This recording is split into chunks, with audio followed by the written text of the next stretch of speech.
या देवी सर्वभूतेषु शक्ति रूपेण संस्थिता नमस्तस्ये नमस्तस्ये नमस्तस्ये नमो नमः।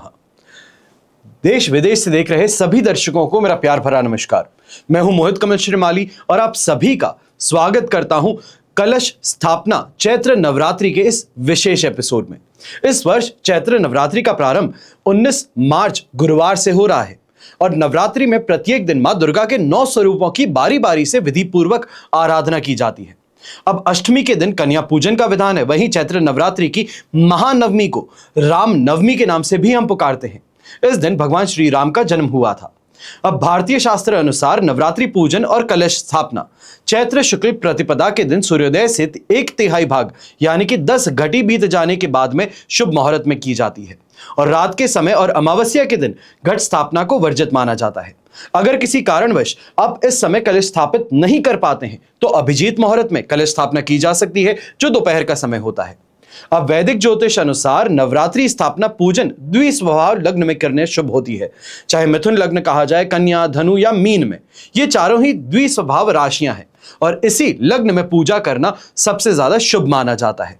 तो ऐसे में कलश स्थापना का मुहूर्त मैं आपको बता रहा हूं, कहीं नोट कर लीजिएगा। सबसे पहली तो कंफ्यूजन ये था कि चैत्र माह की प्रतिपदा तिथि 19 तारीख को है या 20 तारीख को।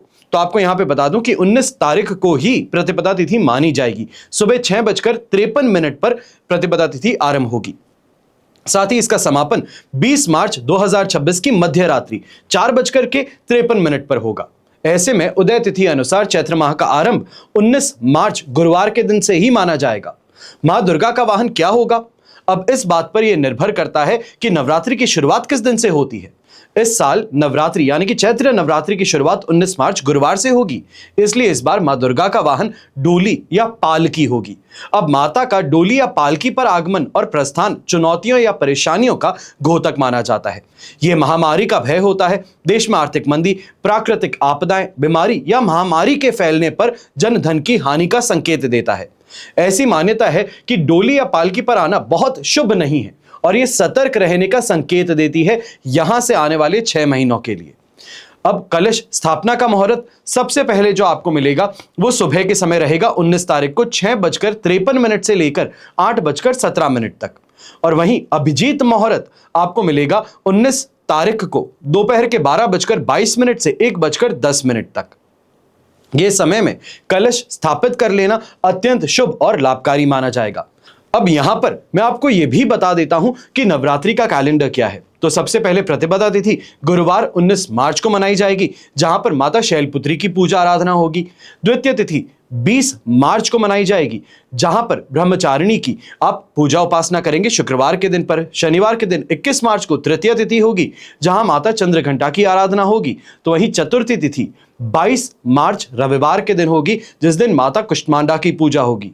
पंचमी तिथि 23 मार्च को यानी कि सोमवार के दिन होगी, जहां पर माता स्कंद माता की पूजा होगी। और षष्ठी तिथि मंगलवार 24 मार्च को होगी, जिस दिन माता कात्यायनी की पूजा आराधना की जाएगी।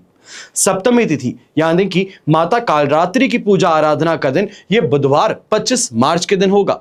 तो अष्टमी तिथि माता महागौरी की पूजा के लिए होगी, जो गुरुवार 26 मार्च को होगी और इसी दिन कन्या पूजन भी करवाया जाएगा। और महानवमी माता सिद्धिदात्री की पूजा आराधना करने के लिए शुक्रवार के दिन 27 मार्च को होगी।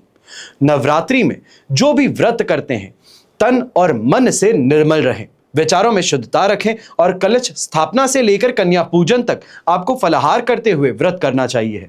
यदि किन्हीं कारणों से आप नहीं कर सकते हैं, हर रोज फलाहार नहीं कर सकते हैं, तो सिर्फ पहले दिन और अंतिम दिन पर भी किया जा सकता है। और जो दिन भर व्रत रखते हैं, शाम को माता की पूजा के बाद में शाकाहारी भोजन, सात्विक भोजन का ग्रहण कीजिएगा। उसमें प्याज, लहसुन, मांस, मदिरा कुछ भी नहीं होगी। और यदि आप स्वास्थ्य कारणों से व्रत नहीं रख सकते हैं तो किसी ब्राह्मण को प्रतिनिधि बनाकर अपना व्रत आप करवा सकते हैं। अब यहां पर आपको यह भी बता दूं कि किस दिन किस रंग का आपको तिलक लगाना है। तो सबसे पहले मेष राशि के जो जातक हैं, आप चंदन का तिलक लगाएंगे और रस मलाई का भोग माता को अर्पित करेंगे।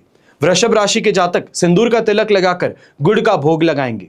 मिथुन राशि के जातक दही में हल्दी मिलाकर अपने तिलक लगाएंगे और लड्डू का भोग माता को अर्पित करेंगे। कर्क राशि के जातक सभी सफेद चंदन का तिलक लगाकर और तिल के लड्डू का भोग माता को अर्पित करेंगे। सिंह राशि के जातक काजल का तिलक लगाएंगे और पंच मेवे का भोग लगाएंगे। तो वहीं कन्या राशि के जातक हल्दी का तिलक लगाकर दूध और केले का भोग माता को अर्पित करेंगे। तुला राशि के जातक दही चावल का तिलक लगाकर गुड़ की खीर का भोग लगाएंगे। और वृश्चिक राशि सिंदूर का तिलक लगाते हुए माता को मखाने का भोग लगाएंगे। धनु राशि के व्यक्ति दूर्वा से दही का तिलक लगाएंगे और काजू का भोग माता को अर्पित करेंगे। मकर राशि के जो जातक हैं वो चावल पीसकर तिलक लगाएंगे और मक्खन मिश्री का भोग माता को अर्पित करेंगे। कुंभ राशि के जातक सिंदूर का तिलक लगाएंगे और शहद का भोग माता को अर्पित करेंगे। तो वहीं अंतिम मीन राशि के जातक दही में हल्दी मिलाकर तिलक लगाएंगे और बताशे का भोग माता को अर्पित करेंगे। तो ये हो गया कलश स्थापना से संबंधित और साथ ही साथ राशि अनुसार आपको क्या करना चाहिए है इसकी पूरी जानकारी। आशा करता हूं कि ये जो आपकी विडंबना थी, कंफ्यूजन था कि 19 तारीख है या 20 तारीख है, कब से कब तक नवरात्रि है, ये सभी सवालों का आपको जवाब मिल चुका होगा। अगर अभी भी आप और कोई जानकारी चाहते हैं तो इस चैनल पर डेली राशिफल के अंत में हर रोज मैं नवरात्रि से संबंधित विशेष जानकारी आपको प्रदान कर रहा हूं। फिर वो चाहे राशि अनुसार हो, चाहे कर्ज मुक्ति से संबंधित हो, या तो फिर बिजनेस के संबंधित अगर कोई भी आप उपाय करना चाहते हैं जहां पर बिजनेस सही नहीं चल रहा है, किसी की नजर लग गई है, तो ऐसे में आपको क्या उपाय करने चाहिए, तो उसके लिए इस चैनल को सब्सक्राइब कीजिएगा और डेली राशिफल जरूर देखिएगा। हमेशा आप सभी के लिए यही प्रार्थना करता हूं और हमेशा करता रहूंगा कि आपका और हमारा परिवार सदैव सुखी रहे, संपन्न रहे, सुरक्षित रहे और स्वस्थ रहे। घर परिवार में बड़े बुजुर्गों का साथ और आशीर्वाद हमेशा हमारे साथ में बना रहे। जय श्री राम एवं जय हिंद।